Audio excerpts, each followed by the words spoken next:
mund të zhduket një njeri nga historia dhe të mbetet gjallë vetëm në një pikturë. Imagjinoni për një qast. Jemi në Italinë e shekullit 15, në një kishë të qytetit të Fermos, që ndron një pikturë madhështore e realizuar nga një prej mjeshtërëve më të mëdhenj të rilindjes italiane.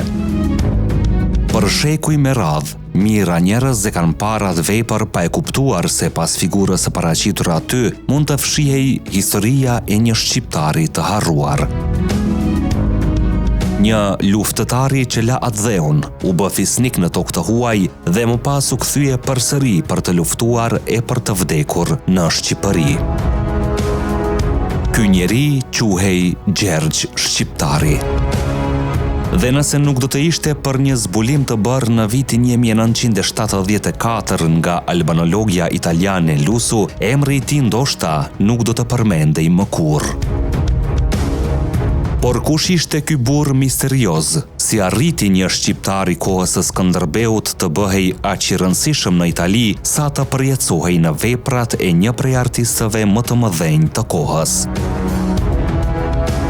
Dhe pse u kthye përsëri në atë dhe për të përballur me ushtritë osmane? Duke gjetur vdekjen në një betejë për të cilën sot nuk dim pothuajse asgjë. Kjo është historia e Gjergj Shqiptarit, fisniku të humbur të Arbërisë. Para se të vazhdoj me këtë histori të jashtëzakonshme, ju ftojmë të pëlqeni videon dhe të abonoheni në kanalin Histori Epike, sepse këtu sjellim histori që shpesh janë lënë në harres, por që meritojnë të njihen nga çdo shqiptar.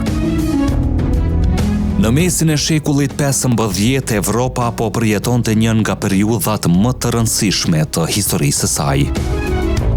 Në Itali po lulëzonte rilindja, ndërsa në Ballkan ushtritë osmane po zgjeronin vazhdimisht kufijtë e perandorisë së tyre.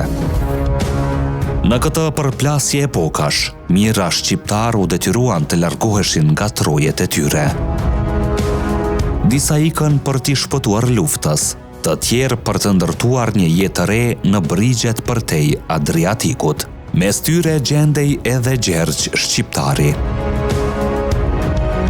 Sipas të dhënave të ruajtura nga studiuesit, ai mbërriti në Itali në të njëjtën periudhë kur shumë shqiptar të lidhur me botën e Skënderbeut po vendoseshin në qytete të ndryshme italiane. Por Gjergji nuk ishte një imigrant i zakonshëm, ai ishte një fisnik, një njeri me pasuri, ndikim dhe prestigj. Në qytetin e Fermos, emri i tij u bë aq i njohur sa vendasit e quanin Giorgio Skipetario apo Gjergj Shqiptari. Edhe pse jetonte larg vendlindjes, ai nuk e harroi kurrë origjinën e tij, përkundrazi e shfaqja atë me krenari. Simboli i familjes së tij ishte Shqiponia, një shenjë që e lidhte drejt për drejt me rënjët arbërore. Por ajo që e bën figurën e tij vërtet të jashtëzakonshme është fakti se ai nuk mbeti përgjithmonë në Itali. Kur Shqipëria kishte nevojë për bijtë e saj, Gjergj Shqiptari u kthye. Ai la pas jetën e sigurt që kishte ndërtuar në Itali dhe mori rrugën drejt tokës ku kishte lindur. Atje ju bashkua luftës kundër perandorisë osmane. Nuk e dim nëse komandonte trupa, nuk e dim sa luftëtar kishte nën urdhra, nuk dim as emrin e betejës ku luftoi për herë të fundit. Dim vetëm fundin. Gjergj Shqiptari ra në luftë kundër ushtrive të sultanit. Një fjali e vetme, një fund tragjik dhe një mister që ka mbijetuar për më shumë se 5 shekuj. Por historia nuk e harroi plotësisht, ajo e fshehu në një pikturë. Rreth vitit 1470, artisti i madh Carlo Crivelli realizoi një vepër që sot konsiderohet ndër krijimet më të çmuara të tij. Në pamje të parë duket si një paraqitje klasike e Shën Gjergjit duke vrarë përbindëshin. Por studiuesit vunë re diçka të pazakont. Figura e kalorësit nuk ishte thjesht një shenjtor.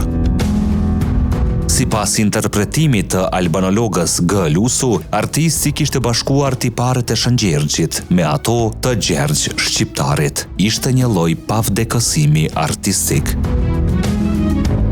Një njeri real që shkrihej me një figurë legjendare.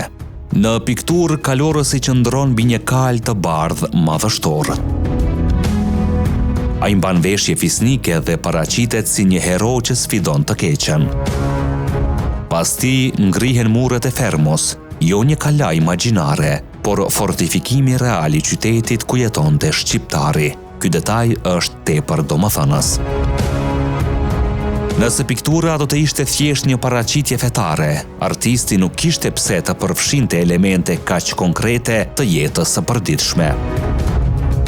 Prania e Fermos sugjeron se kemi të bëjmë me një person real, një njeri që gëzonte respekt të madh në qytet. Ndoshta aq të madh sa banorët e konsideronin si një hero.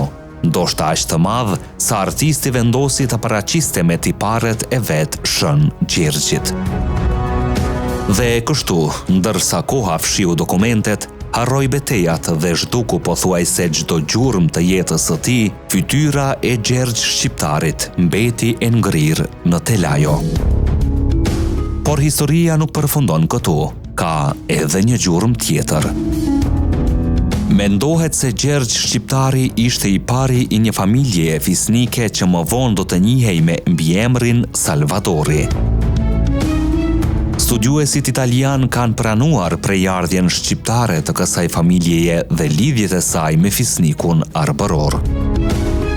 Madje kur kisha ku ndodheshin veprat e porositura prej tij u shkatërrua, të drejtat mbi to ju njohën pikërisht familjes Salvadori. Ky është një detaj i vogël, por me peshë të madhe historike. Ai tregon se kujtimi i Gjergj Shqiptarit nuk u zhduk me njëherë. Për breza me radh, ai mbeti pjesë e kujtesës lokale, edhe pse më pas emri i tij u tret në mjekullën e shekujve. Sot piktura që mendohet të ruaj pamjen e tij ndodhet në muzeun Isabella Stewart Gardner në Boston të Shteteve të Bashkuara. Vizitorë nga gjithë bota e admirojnë atë si një kryevepër e Carlo Crivellit, por shumë pak prej tyre e dinë se në tablo mund të fshihet fytyra e një shqiptari, një luftëtari që la arbërin për Italinë. Një fisniku që fitoi respekt në tokë të huaj, një burri që u kthye përsëri për të luftuar për vendin e tij. Dhe që edhe pse historia harroi pothuajse gjithçka për të, refuzoi të zhdukej plotësisht. Sepse ndonjëherë një jetë e tërë mund të humbas në errësirën e shekujve. Mjafton një pikturë që ajo të jetojë për gjithmonë. Nëse ju pëlqeu kjo histori dhe dëshironi të shihni më shumë figura të harruara të historisë shqiptare, na tregoni mendimin tuaj në komente. A mendoni se Gjergj Shqiptari meriton një vend më të madh në kujtesën tonë historike? Presi me kënaqësi mendimet tuaja. Ne jemi Histori Epike, aty ku e kaluara rilind. Deri në videon tjetër, qëndroni krenar dhe të vetëdijshëm për gjakun që rrjedh në damarët tanë.